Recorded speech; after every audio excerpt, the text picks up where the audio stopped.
a guy I climb Trump Towers. A little youth I climb Trump Towers today. Him reach at the 18th floor, the police, them take out the glass, them take out the glass, them out of some of the floor, them, and him reach a certain say, them most hold him and drive me in. You know, so him get the whole heap of arrest, you know, a whole heap of charges, him gone, you know. Greetings, ladies and gentlemen. I hope you all are doing good. Hope you all are doing great. So your boy here come across this one. We're in Mutabaruka interview Omar Johnson on the cutting edge. So guys, this one is gonna be really interesting. So you wanna stay tuned. And don't forget, I'm here on the Black Unity program. So feel free to leave a like and subscribe to this channel if you're new. With that being said, let's go ahead and hear what Mutabaruka got to say in this one. My people, let's journey. This is the cutting edge, and I refer me there with you next Wednesday. Brand new music by the man called Junior Gang, Neil Pancras. Before that, you hear Big Youth, Keep Your Dread.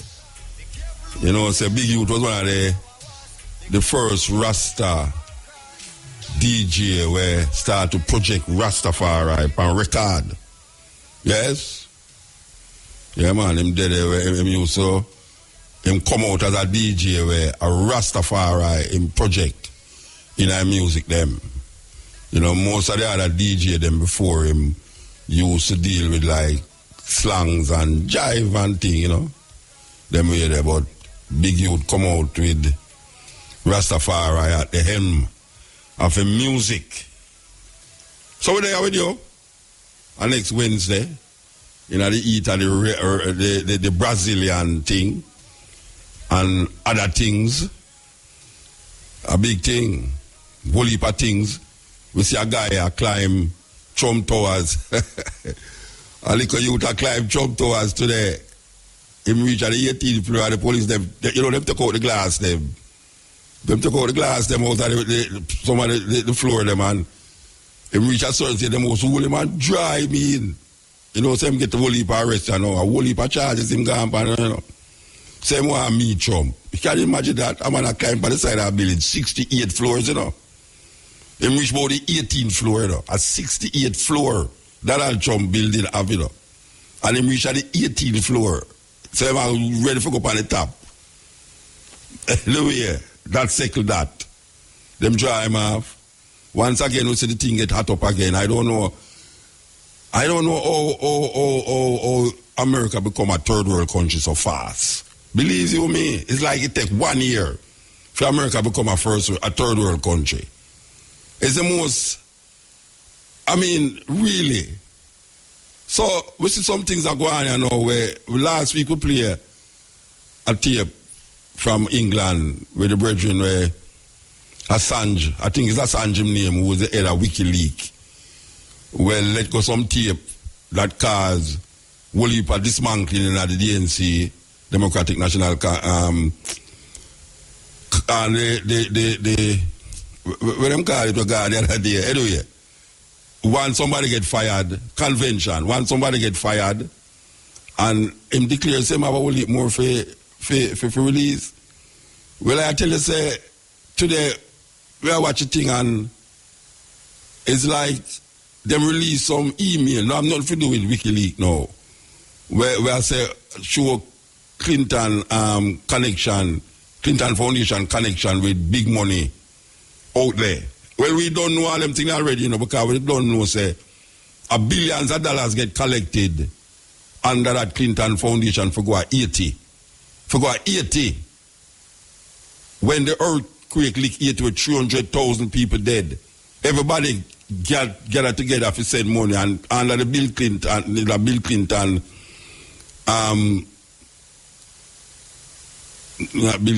well, Bill Clinton, I'm my father, Bill Clinton, Hillary Clinton, and them daughter have a foundation named Clinton Foundation. We're supposed to channel money to 80.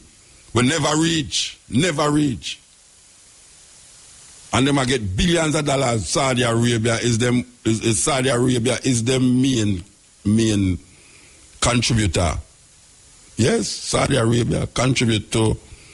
You have countries in Africa will contribute to it too. Big foundation.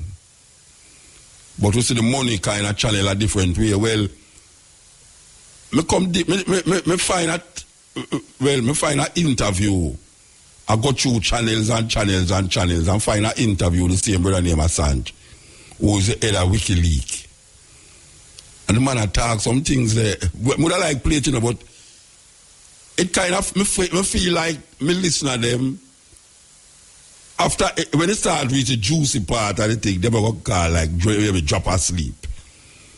Because a whole heap of the language and the whole heap of the arguments were in the tape. If you don't really follow up where I'm going in America, you're not going to really understand why I'm talking about. But I'm talking, seeing them to lead to other things. And the other things is the connection with certain things. May I tell you, it's amazing. It's amazing, Rasta. It's amazing what these people involved in now. I mean, you wouldn't believe politician, you know, Bob Marley say, don't trust a politician to grant you no favor because he will control you forever. You see, politician, me try to figure out which one of them worse, you know, politician or preacher. Because come the two of them are the same thing still, because the two of them are promised you things, you know. One I promise you good living when you're alive, and one I promise you good living when you're dead. And none of them never experience. Well, the preacher never experienced that promise yet. No preacher where I know, where he talk about him know, non-apologetically, categorically, that him right with what he say. Because he don't know nobody on earth or under the earth or in the sky will ever experience the life where he must sell people every Sunday. Yet still we see say, them are like drunk raw. Them a dig out the people them flesh. Like vampire, them a suck the people them blood. I promise them some pie in the sky thing when none of them ever experience. Don't know nobody who experience it. And sell the people them it every Sunday. The politician them now, them depend on a thing where them a tell you now, so them are gonna make your life better.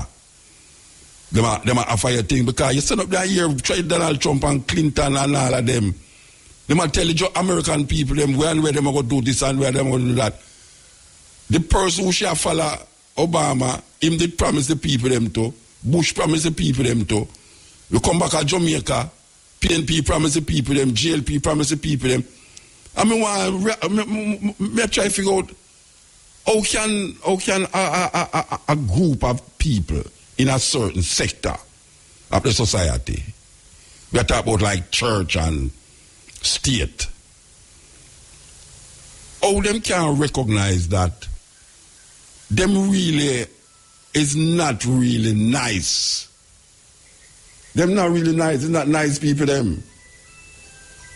Anyway, we'll come forward. This is the cutting edge on RFM. Supposed to interview Omar Johnson, who's supposed to be there the 21st. Yes, he's one of the speakers, the guest speakers. I hear that him in South Africa somewhere. We're supposed to link up with him.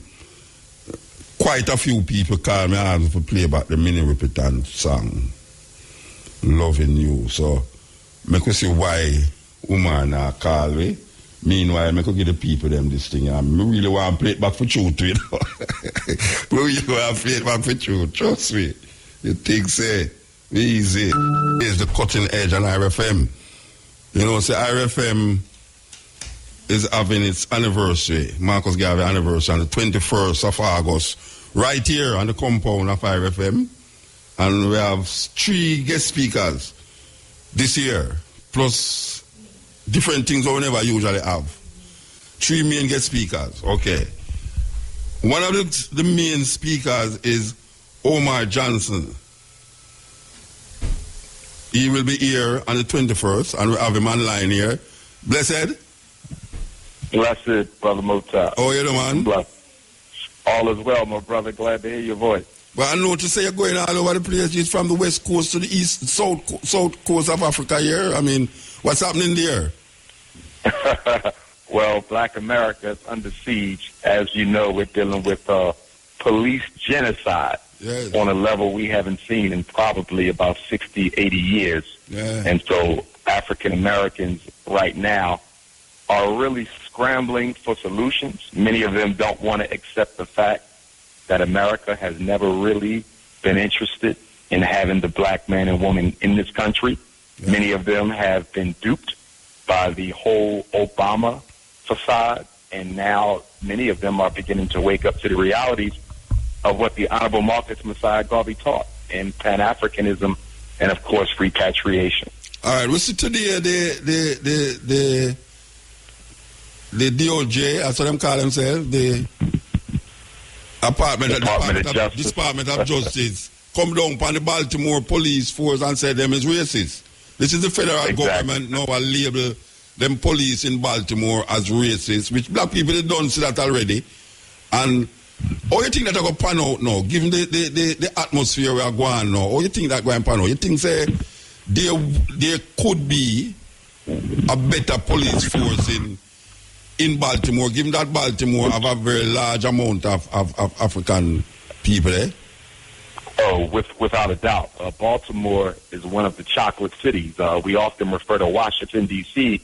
as chocolate city, but I would say Baltimore is the real chocolate city because they gentrified Washington, D.C., so you don't have as many African Americans there as you used to. But in Baltimore, we are still pretty much concentrated in that city. But it's ironic because on the one hand, as you mentioned, they've identified that the Baltimore City Police Department is racist, as are most police departments in America. Yeah. But at the same time, they did not find any of the police involved in the Freddie Gray case. Guilty. They'll never find him. Everybody get off. Everybody gets supposed to interview Omar Johnson. That's amazing, man. That is like the FBI man tell us that we should name them do something terrible, but him now go really prosecute her. Exactly. Hillary Clinton is like, okay, she did something wrong, but we're not going to prosecute her. She lied to the people, but she never lied to us. So, that make her all right. All right. You have something to say? Oh, yes. I was going to just add that the reason why none of these police have been found guilty of criminal negligence, going all the way back to Rodney King. I mean, we've been dealing with this for 25 years and longer with hardly any police ever being prosecuted. And that's because you cannot hold the police guilty for murder during the course of a war. So, in other words, America has declared war on black people. And so, in a war, the police are responsible for eliminating the enemy. So you cannot send a soldier to jail for carrying out their lawful responsibility, which is the elimination of African life. Yeah. All right, you have been on record saying that black people love to fall in love with politicians and almost make them almost deify them. And you was mentioned that in relationship to Obama. I don't know if you remember saying that. You remember saying that? We drunk the Obama Kool-Aid, Baba Mutha. We drunk the Obama Kool-Aid. I saw it coming. See, in America, and this is probably true globally because we see it in almost most places, black people vote for politicians, but they don't finance the politician. So they believe that because they voted for the politician, that the politician is obligated to carry out a black agenda.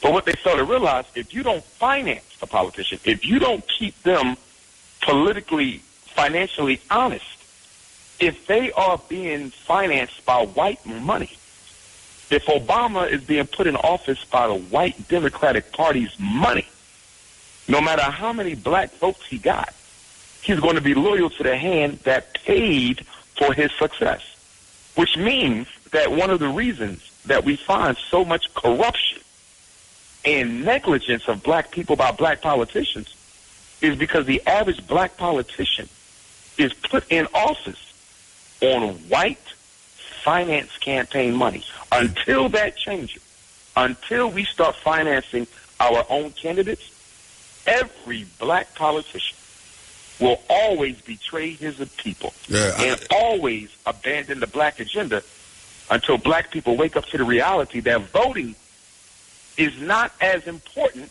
as financing the candidate. Yeah. You know, that is a good example again is Baltimore, where the most of the people them on the top is black people. But yet still that racism has continued for years without abating. Even though you have black this, black that, black mayor, black whatsoever in that part of the earth. You know, it's amazing that black people is in that situation. And I tend to want to agree with you. Because it is not their money that is turning, black people money is turning these politicians. Them can't do nothing about it. Them just can't do nothing about it. So we're in a dilemma. So, all right, you will be here on the 21st. You will be here, right? Yes, sir. Yes, sir. Definitely. And I'll probably be coming in Baba Muta about a day or two earlier, so I'll already be there before the 21st. But definitely, I will be there on the 21st to honor the greatest African leader of the 20th century, probably the greatest African organizer in modern history, in His Excellency, the Provisional President of Africa, the Right Honorable Marcus Messiah Garvey. Very much looking forward to it. It'll be my first time in Jamaica since, I want to say, 2011. I saw you at the university. You was at the university. Yes. I think Michael Barnett was the one who was responsible for that invitation. That is correct. And I remember it's been about 5 years. I remember that we spoke at the Yoruba Center in South Carolina at that time. Yes. Yeah, I don't know if you remember. Yes, I remember. That's when we met. Yes, sir. Yeah, yes, we spoke together at that function there. And indeed. I think also one of the Jamaican hip hop artists was there, Taris Riley, I believe. No, man. You remember the Yoruba grounds? There was not a show, you know. It was. Right, it was a lecture with you and I, but I think he made a special guest appearance, didn't he? I remember seeing him come through there saying a couple of words. I think. I don't remember that. But okay. All right. I noticed that you have been traveling a lot. I mean, you know, why? At the Yoruba Center in South Carolina at that time. Yes. Yeah, I don't know if you remember. Yes, I remember. That's when we met. Yes, sir. Yeah, yes, we spoke together at that function there. And indeed. I think also one of the Jamaican hip hop artists was there, Taris Riley, I believe. No, man. You remember the Yoruba grounds? There was not a show, you know. It was. Right, it was a lecture with you and I, but I think he made a special guest appearance, didn't he? I remember seeing him come through there saying a couple of words. I think. I don't remember that. But okay. All right. I noticed that you have been traveling a lot. I mean, you know, why? What is happening? What is happening with your travels here now? Because I know you was in West Africa last week, I guess. Yes. And you was in South Africa. Yes. Where are you now? Now I'm back home, for lack of a better word. I'll say home. All right. Philadelphia, Pennsylvania, where I was born and raised. So yeah. I'm back on the home turf. But yes, we was in Senegal. So what was happening in Senegal? South Africa. What was happening in Senegal? Senegal, a lot of opportunity in Senegal for African people to come back and invest and participate. Because it is a Francophone country, colonized by the French. One of the things we find is that the Francophone countries in Africa don't get the same type of attention as the British interest as the Anglophone country. And that's something that we're going to have to change within the world of Pan-Africanism, because South Carolina at that time? Yes. Yeah, I don't know if you remember. Yes, I remember. That's when we met. Yes, sir. Yeah, yes, we spoke together at that function there. And indeed. I think also one of the Jamaican hip hop artists was there, Taris Riley, I believe. No, man. You remember the Yoruba grounds? It there was, it's not a show, you know. It was, Right, it was a lecture with you and I, but I think he made a special guest appearance, didn't he? I remember seeing him come through there saying a couple words, I think. Okay, I don't remember that. But, Okay. all right, I noticed that you have been traveling a lot. I mean, you know, why, what is happening? What is happening with your travels here, you know? Because I know you was in West Africa last week, I guess. Yes. And you was in South Africa. Yes. Where are you now? Now I'm back home, for lack of a better word, I'll say home. All right. Philadelphia, Pennsylvania, where I was born and raised, so Yeah. I'm back on the home turf. But yes, we was in Senegal. So what was happening in Senegal? South Africa. What was happening in Senegal? Senegal, a lot of opportunity in Senegal for Africans. What is happening with your travels here now? Because I know you was in West Africa last week, I guess. Yes. And you was in South Africa. Yes. Where are you now? Now I'm back home, for lack of a better word, I'll say home. All right. Philadelphia, Pennsylvania, where I was born and raised, so Yeah. I'm back on the home turf. But yes, we was in Senegal. So what was happening in Senegal? South Africa. What was happening in Senegal? Senegal, a lot of opportunity in Senegal for African people to come back and invest and participate. Because it is a Francophone country, Yeah. colonized by the French, one of the things we find is that the Francophone countries in Africa don't get the same type of attention, Yeah, as the British. interest, Yeah. as the Anglophone Yeah. country. And that's something that we're going to have to change within the world of Pan-Africanism, because I spoke in Paris last year, and that was one of the themes that constantly came up during my visit, was that the Pan-Africanist leadership globally Yeah. tends to run to the Anglophone countries. Because of the language. A lot of that is because of the language. Yes. Yeah, Yes. the language is kind of what separates us a lot of times, you know? Yes. Yeah. But we got to overcome it, though. Yeah, because definitely, it's a lopsided approach. Definitely. To, What was happening engage in in South the Africa? What was happening in South Africa? Well, South Africa was hot while we were there, politically hot. The election. Yes, the election. And what we saw happen there was historic, because Yes. the ANC, Yeah. African National Gone. Congress, the ruling party, lost Yeah. some major provincial amazing. elections. Yeah. They lost Johannesburg, and I believe they also lost Pretoria. They lost the So major not only places. did they lose the biggest city, they also lost the ruling city, Yes. and many people are crediting the young brother who broke away from the ANC yes. Youth League, Yeah. and he started the EFF party, Yeah. and many people are crediting him with the ANC's losses by wooing some of the black vote towards his party. And so Yeah. now what's going on is that the leadership of the ANC has defied President Jacob Zuma, who did not want them to enter into talks with the young brother, but they have decided on their own, against the president's wishes, Yeah. to sit down with the young brother and see if they can reach some sort of compromise, Yes. that allows the two parties to work together or come back together, so they can try to keep black people A kind of in coalition, control politically. thing. Yeah, because the Democratic Alliance, which is the white party, Yeah. they've won some of these provinces. Yeah. And the Democratic Alliance, they go back to, the Union of South Africa. They are the white ones. They are the From a white party times, yeah. racist Yeah. ruling elite, but they do have a black face. Just Yeah. like in America, they use Obama.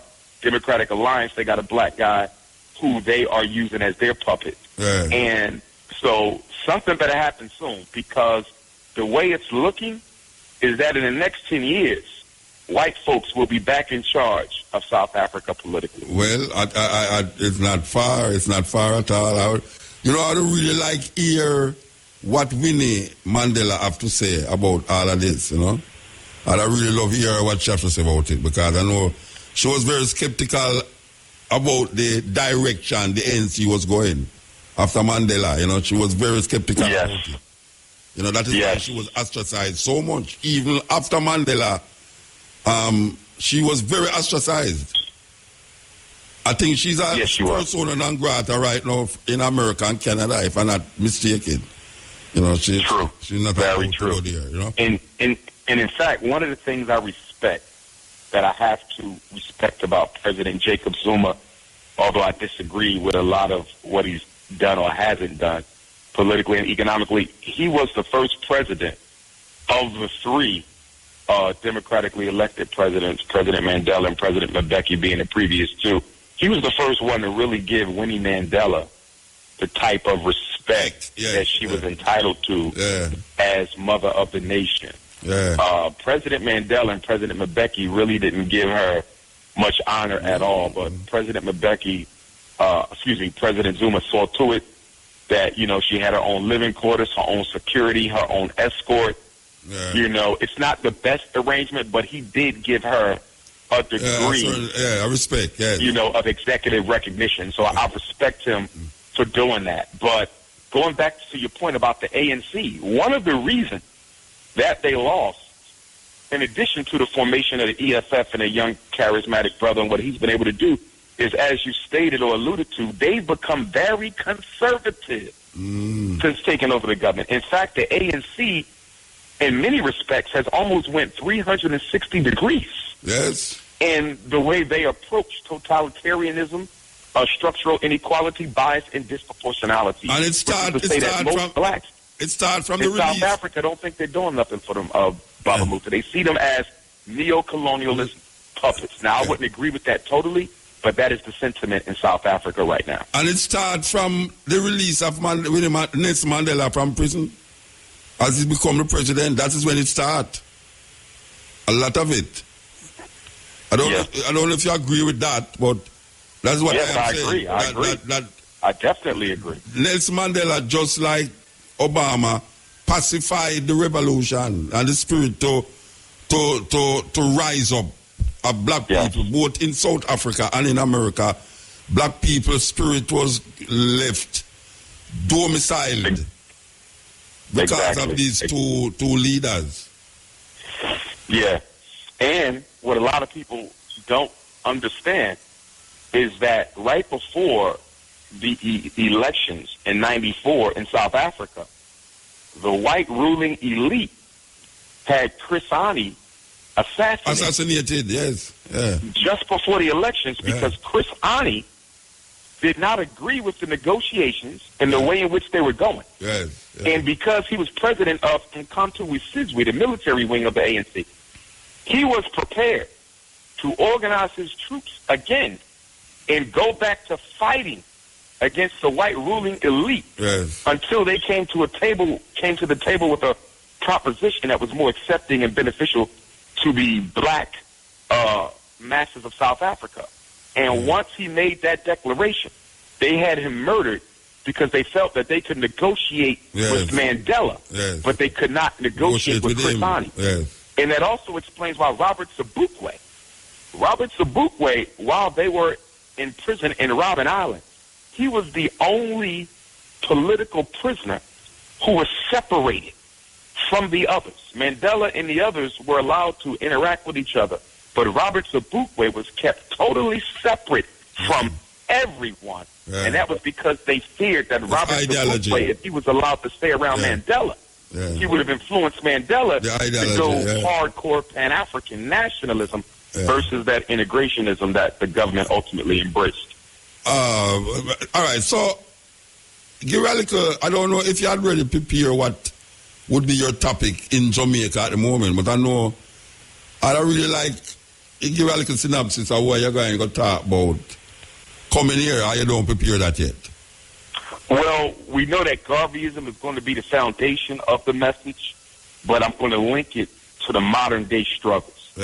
So, in other words, I want to approach it from a perspective that we are in the condition we are in globally as African people because we have abandoned the message and the philosophy of the Honorable Marcus Messiah Garvey. And in America in particular, you know, as you know, that ever since Mr. Garvey's deportment in 29, most of the leadership and organizations that have sprung up after Garvey have had an anti-African message. If you look at many of them, and I respect all of them for the great work that they've done, but they didn't come with an African ideology. No. Nearly every organization post-Garvey had come up with an Asiatic identity, an Islamic identity, a Moorish identity, a Hebrew African-American identity.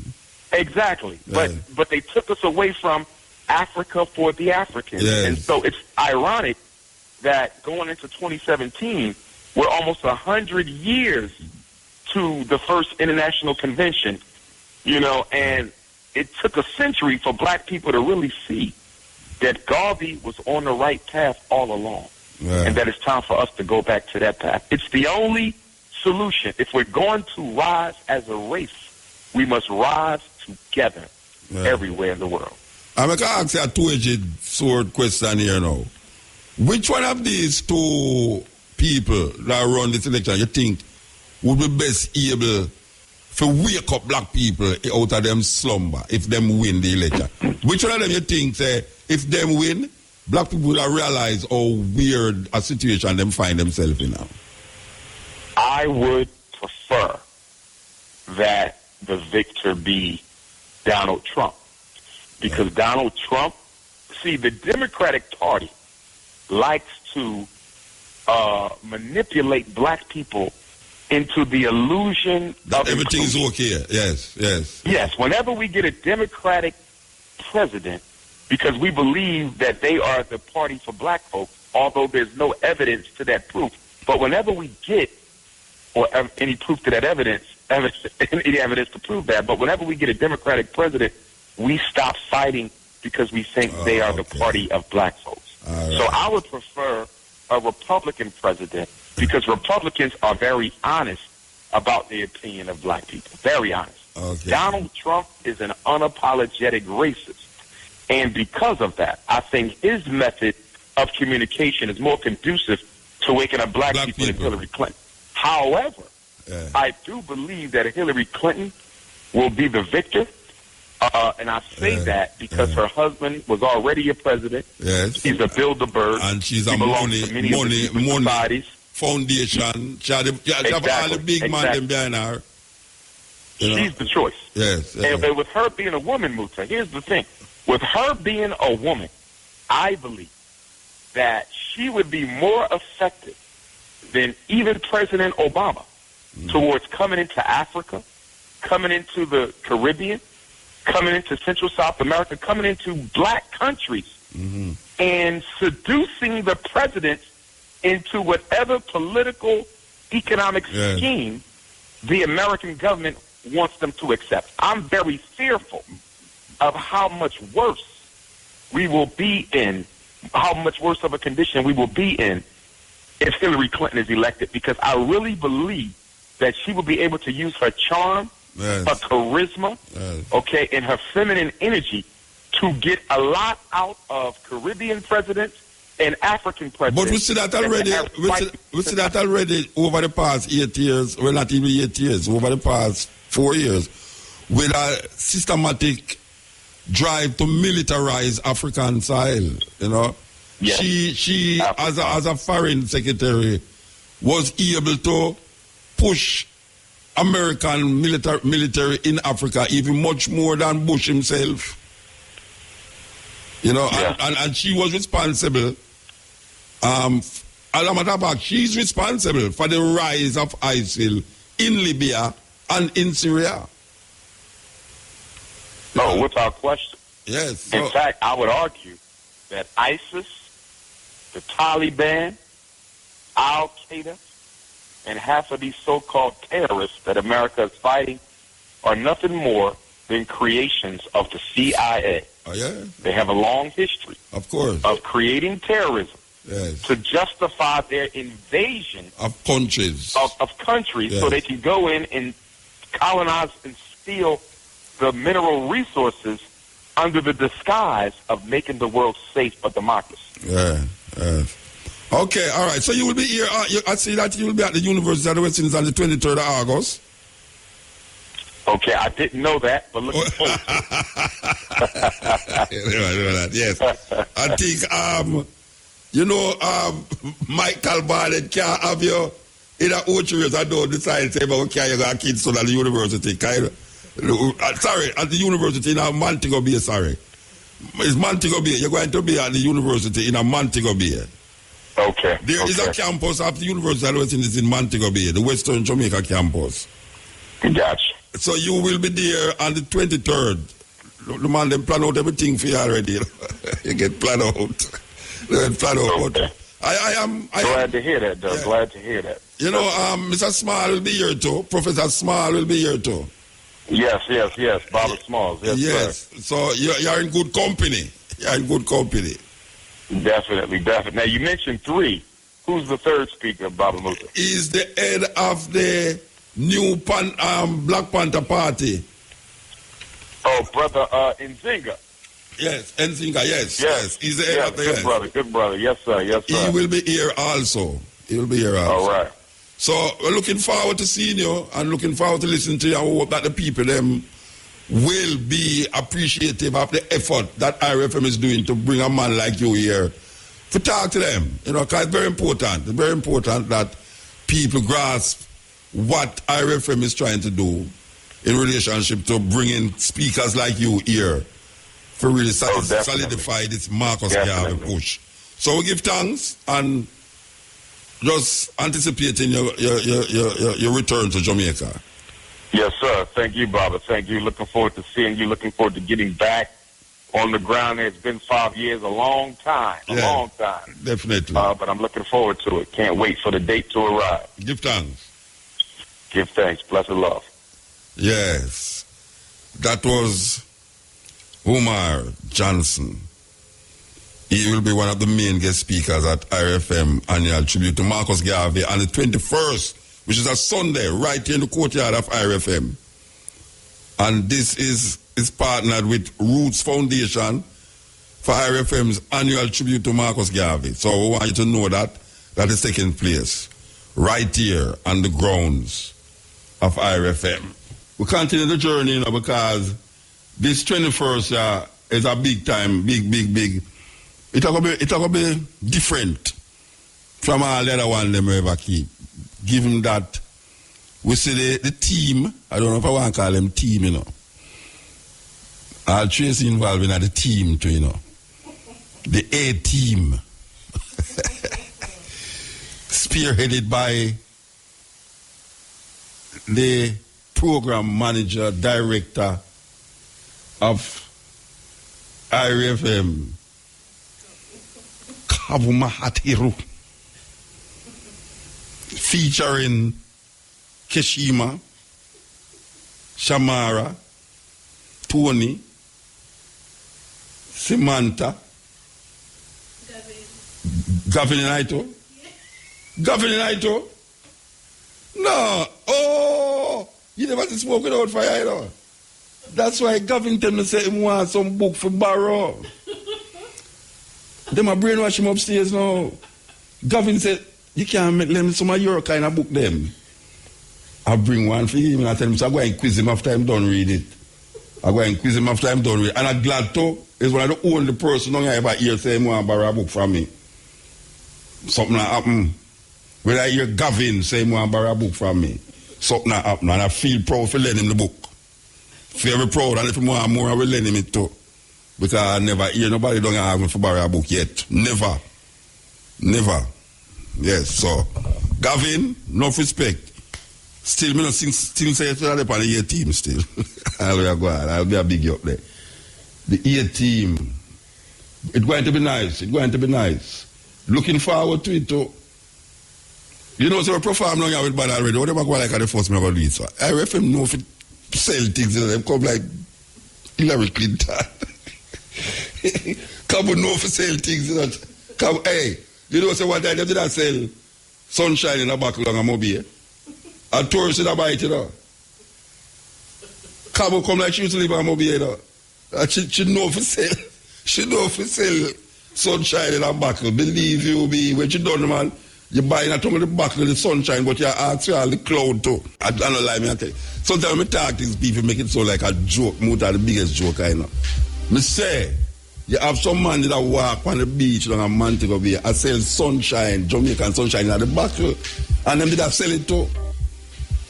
Oh, so if them cannot sell sunshine in a bottle, I mean, no say Cabo was part of that scam thing down there, sunshine in a bottle. You can't imagine what she can do so when she have the resources to do it.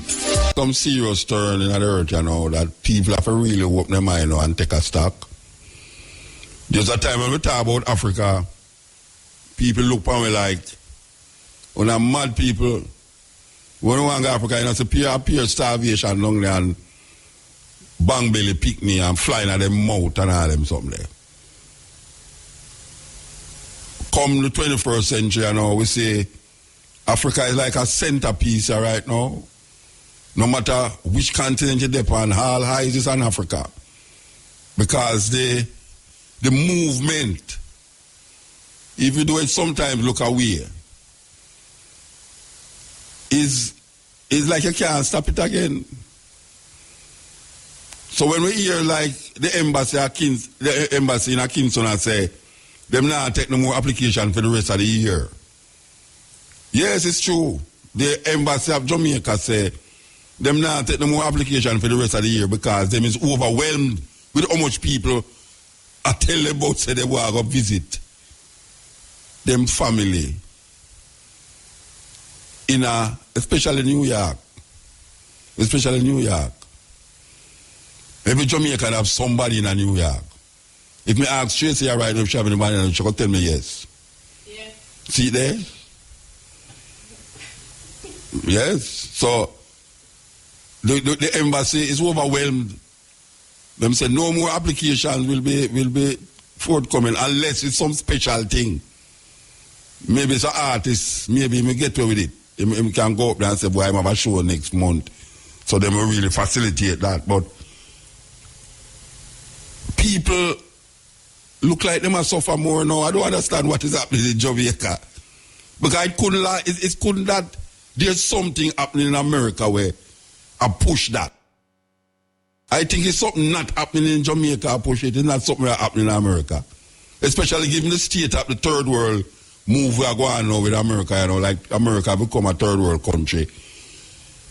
It's something not happening here. Why the people them are run go over there? And we really have to figure it out, you know, because may I tell you, it's terrible. But the reason why we are saying that is that I don't know for my lifetime I will see it, but I know say I love see the time when we are saying so now is a normal thing. What is the normal thing we are talking about? That people just take us and say, boy, they want to go to Ghana, they want to go to South Africa, they want to go to Kenya, they want to go to Tanzania, they want to go in Africa. Just normally, just normally. Where the plane, the air flight, when people want to go to they say, let's hold on, never call me until him bridging call him and say, Muta, they're on the radio, so you know, call him, you know. And then you basically call me and tell me, boy, Muta, is from me left, yeah. You me come on your radio, the program and all them things there. But I'm busy. The man say, busy. He can't find 5 minutes to call me until a man tell him on the radio, say, Muta, shout him. Anyway, me and your bridging BSA. And you know, so we open up where home library to BSA for explore. And we are call it book them that we recommend to the people them. You can go up online now, YouTube, right now, if you go up online, you see book. Duke BSA Explore Mutabaruka, home library. We want to remind the people them that the poetry competition, the Marcus Garvey poetry competition is still on. You know, entries close next week. Yes, the winners will be announced on the 17th. It's Marcus Garvey birthday, which we have a continuation on that day. And we want you to know that you can post something and deliver it, and we know everything about it already. Marcus Garvey poem must include Amy Ashwood Garvey and Amy Jace Garvey in the poem. Open from the age 1 to 15. Trust me. Can't tell me say a 1 to 15-year-old can't write a poem about Marcus Garvey, you know, because you're like a 10-year-old that sing some big people song. You understand? I'm good with it too. Okay. The people them were, and I will know people, I was about 2 people. Still we're omnipresent and nobody no believe me say me omnipresent, you know. Alright, so don't worry yourself, man. With the Pyre FM right now, but trust me, we're already there. You understand? Yes. Reggae Sundance Festival in Holland and Hoven. We say, as we are telling about the African experience and how the Africa wake up, and we say that people know Africa is not like a place where people just say a Rasta talk about Africa, but Africa is open up to the point where you have Jamaican companies where Africa, you know. Yes, Jamaican companies where decide to set up base in Africa, you know, Ghana and all these places. So it's not a joke thing. So it really feels good to know that things that Rastafari over the years has been saying and has been fighting for and has been fought against for is really manifested in us here. You know, I talk to a sister and we are talking about how who that believe say all them elders were gone. Who that believe say them could have really smoke a spliff right now. Just like that, in front of police, I don't feel no way about it. That was unheard of. That is something like tired to lick weed in a bush, go and come out in the open, sung by the man called Jacob Miller years ago. No man not tired to lick weed in a bush again. Even though bush is a nice place to lick it still. Better than a concrete jungle. But the reality is that sometimes you struggle. And just when you give up is when you reach the light at the end of the tunnel. So would I tell the virgin and sister them, say, continue to struggle, you know. Good must overcome evil, you know. And it might look dismal, you know, it might say, sure, rotted man. Oh, we have fight so long. It's like a man that tell me, say, boy, Muta, a long time you talk to them people, you know, them stiff-necked, you know. I mean, I say, you know how much ones where we move from one stage a level in them consciousness to the next level by then upon this program how long. You two was 10-year-old when them just start now. A 30-year-old nearly a buck 40 you know. And I can tell you say most youth right now we're under 30. Most youth were under 30-year-old you know who have African name. More than likely other program I make them have the African name. I remember one time, years ago, me looking at it, I look for how much youth pass. And when me look how much youth pass, I say, wait, with so much African name, and I say, we can't get the cutting edge credit for that. African names. You know we're going to bring it back? Pan the stepping raise. We're going to bring back that thing there, you know, African names for today's children. Where we give out African names and the meaning. And when we check a stock, the amount of youth we used to listen to Cutting Edge at university. And now, them gone away from another university in somewhere around the world. And can reflect and say, well, you know, yeah, that bridge in there. Yeah, man, what heap of them? Email every day we get that from people who used to come there Jamaica and I go school and listen.